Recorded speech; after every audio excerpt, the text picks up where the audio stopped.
pegou todo mundo de surpresa, né, velho? Assim, não sei se vocês ficaram surpresos, mas eu particularmente fiquei um pouco pensando de que o Bahia poderia fazer suas movimentações no mercado, né, se desfazer dos jogadores, mas não para reforçar times que estão lutando contra os mesmos objetivos que nós, né?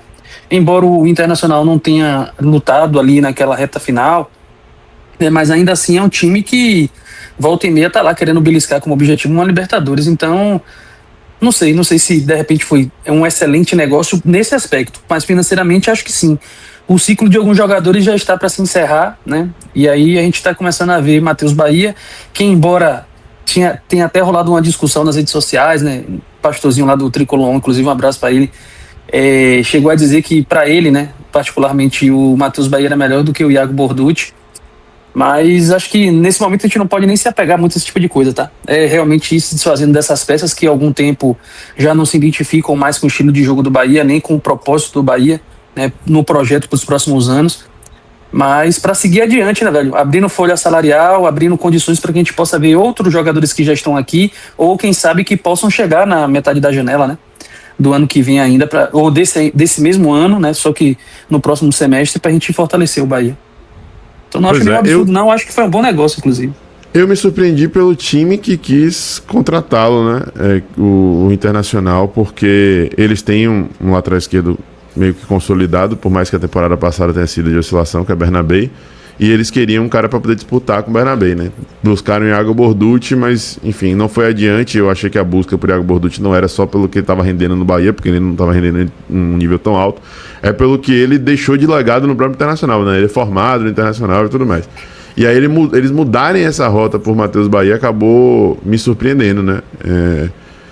E assim, discordei de Pastor lá e discordo aqui de novo. Não acho o Matheus Bahia melhor que Iago Borducci. No máximo, acho o nível parecido. Eu não queria assumir o papel de sair em defesa de Iago Borducci, mas contra números não há argumento, porque ele termina a temporada passada com mais participações em gols do que os dois laterais direitos titulares, né, digamos assim, porque revezava muito Arias e Gilberto. E ele é um reserva absoluto de Juba, com poucas chances, porque Juba não dá brecha. E esse ano deve dar menos brecha ainda, porque tem menos jogos e tudo mais, não tem Copa do Nordeste, a situação está mais fácil de ser administrada. E ele consegue ter mais participações diretas em gols. Esse ano já deu assistência para o Gol do Bavi. É necessário, inclusive, a nós, torcedores, reconhecermos que Iago Borducci não é mais aquela nhaca que demonstrou ser quando voltou, né? Ele já vem ali de 6 meses bons. Nada absurdo, e dificilmente ele vai conseguir render algo absurdo sendo a sombra de Juba. Mas vem de 6 meses bons. E eu acho que o que mais pesa é isso. O Matheus Bahia vem de um ano de titular na Série A. Então isso credencia que pelo menos um negócio de 6 milhões de reais seja feito, né? Bahia queria até um pouco mais, aparentemente. Foi o que pediu ao Ceará, não conseguiu. E aí fez esse negócio com o Inter. Mas enfim, boa noite, Douglas, Fernando. Deem um papo. Fala, Fernando, faça as honras da casa. Boa noite pra todo mundo. Boa noite pra todo mundo aí, toda a bancada SMB completinha na live de hoje. Uma boa noite pra toda a audiência. É isso, cara, eu concordo muito com vocês. E, assim, pensando justamente nesse caso do Matheus Bahia e de outros jogadores também que estavam emprestados e retornaram pro Tricolor, é importante a gente ver que o Bahia parece priorizar um pouco mais também a base, né? A gente vê o próprio Zé Guilherme, que é um lateral que tá tendo oportunidades, poderia ser uma vaga para um jogador que estivesse retornando de um empréstimo, até pela experiência que teve na Série A, para ter essa competitividade ainda maior na lateral esquerda.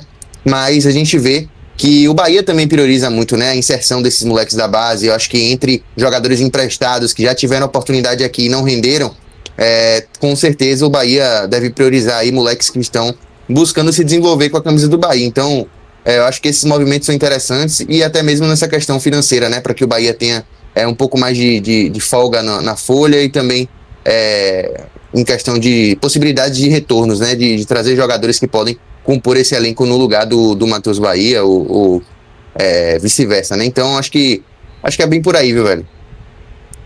E aí, Douglas, qual a sua percepção? Não, eu também acho que foi 2 bons negócios, né? Primeiro do Matheus Bahia, que querendo ou não, né? O cara tava há muito tempo, praticamente 1 mês e pouco, né? 1 mês e 10 dias treinando afastado do grupo, já que ele não ia ser reintegrado ao time, né? Então tava treinando separado. Acho que é bom dar uma rodagem pro Matheus, né? Falou-se tanto, né, que era nível Europa enquanto ele estava no Bahia, mas até hoje ainda não houve nessa essa decolagem da carreira do Matheus Bahia. Mas eu enxergo ele como um lateral esforçado, também não vejo ele melhor que o Iago Borducci. Eu acho até que ele pode ser um pouco mais forte fisicamente e um pouco melhor no setor defensivo em relação ao Borducci. Mas pelo menos o lateral que veio do futebol alemão esse ano tá se mostrando que pode ser mais útil ao elenco do que o próprio Matheus Bahia, né? Então acho que isso também deve ter ajudado, né, a reforçar ainda mais a ideia do Bahia de não contar com o Matheus para essa temporada. Então que ele possa ser feliz lá na equipe do Internacional, que de lá ele consiga aumentar ainda mais, né, vislumbrar novos ares para sua carreira, ir para novos clubes, enfim, ir para tão sonhada Europa, né, que tanto se comentava enquanto ele estava no Esquadrão de Aço alguns anos atrás. Você assistiu a mais um corte aqui do SMB Lives, nosso canal secundário, com quase 70 mil inscritos. Tem live praticamente todo dia, mais ou menos ali, às 19 horas. Então não perca todo o noticiário do Bahia, debate, opinião, junto conosco aqui no SMB Lives. Ative o sininho das notificações e inscreva-se no canal para não perder nenhum conteúdo.